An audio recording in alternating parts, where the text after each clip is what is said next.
Appelez-nous, exprimez-vous. 33 9 693 693 70. Juan Gomez. Et nous sommes de retour pour la deuxième partie d'Appel sur l'actualité. Comme tous les vendredis, nous allons ensemble commenter l'actualité de la semaine. Vous allez pouvoir revenir sur tous les sujets qui vous ont marqué.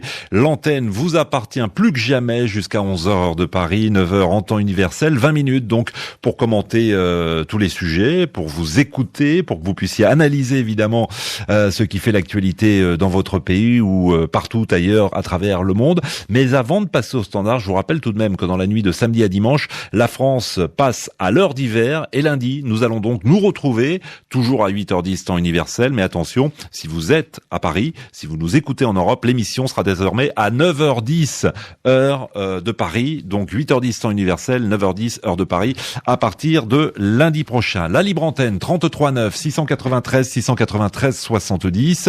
Vous nous rejoignez également sur les réseaux sociaux et pour lancer aujourd'hui le débat, Laurent est avec nous. Bon, te dise, nous allons dans le sud de la France, à Marseille. Bonjour Hervé.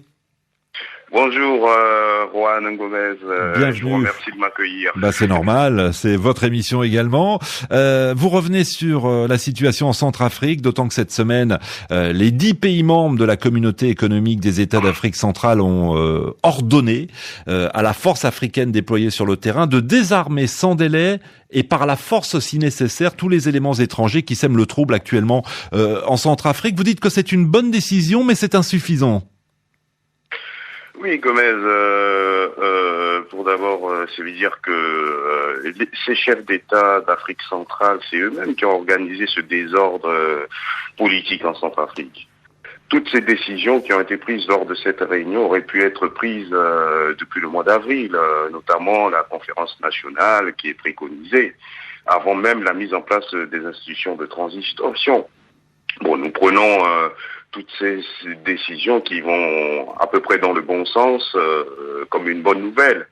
Mais il a fallu quand même tous ces drames, toutes ces souffrances avant que et la prise en charge par l'ONU pour que ces présidents veuillent bien se bouger pour aider le peuple centrafricain. Ouais. Vous avez toujours l'impression que le peuple centrafricain ne figure pas encore à l'heure actuelle dans l'agenda international, malgré l'appel lancé par François Hollande au début du mois de septembre à la tribune des Nations Unies?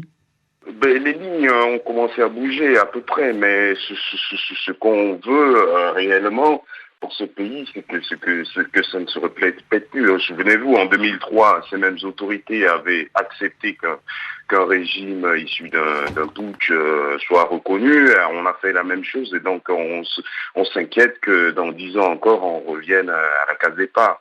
Mais là où je voudrais en venir, c'est que c'est pas suffisant.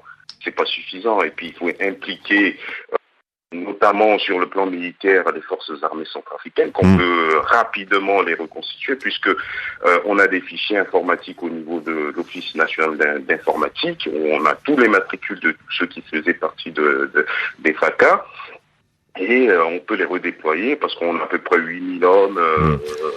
Et pour désarmer, Hervé, actuellement, là, il s'agit apparemment, d'après la communauté économique des États d'Afrique centrale, de la priorité, c'est de désarmer justement. Est-ce que la MISCA, donc cette force qui compte actuellement 2500 hommes, est en mesure de désarmer par la force?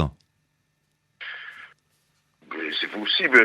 Bon, en fait, ceux qui constituent là, c'est les cas, ce sont les pillards du Darfour. Donc c'est des petits bandits. Donc pour les faire disperser, c'est pas compliqué à faire. Donc, mais là où je vais en venir, c'est par rapport surtout à cette conférence nationale dont on connaît l'issue. Généralement, on va vouloir à la fin mettre en place une loi d'amnistie pour confirmer encore l'impunité. Pour moi, M. Jodias doit être poursuivi par devant les cours la justice centrafricaine et même la CPI. D'accord, donc pas d'amnistie à l'issue donc de cette conférence nationale. Hervé, merci beaucoup. Merci de nous écouter à Marseille. D'autres